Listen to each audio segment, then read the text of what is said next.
My name is Chris Herrera. I was born and raised in Alaska. I tore my ACL in the military and they overprescribed me Percocet, so I did pills for over 10 years. So December 11, 2020, I lost my wife Shasta to suicide. In her grief, I chose to drink alcohol as a coping mechanism, isolating, withdrawing. About a month and a half before I got here, I was basically trying to drink myself, and my cousin's ex-wife found Desert Recovery, reached out to me, and I accepted and showed up at Desert Recovery Valentine's Day of 2026. I walked through the door, I was a complete mess. The house was embracing, it was warming.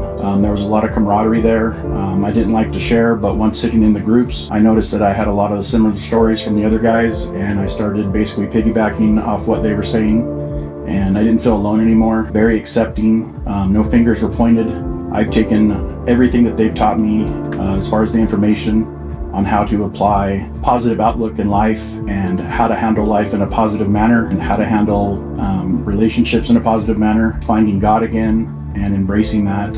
And as I call it now, I'm walking with Shasta. This place has saved my life, and I'm looking forward to living my life now in a positive way.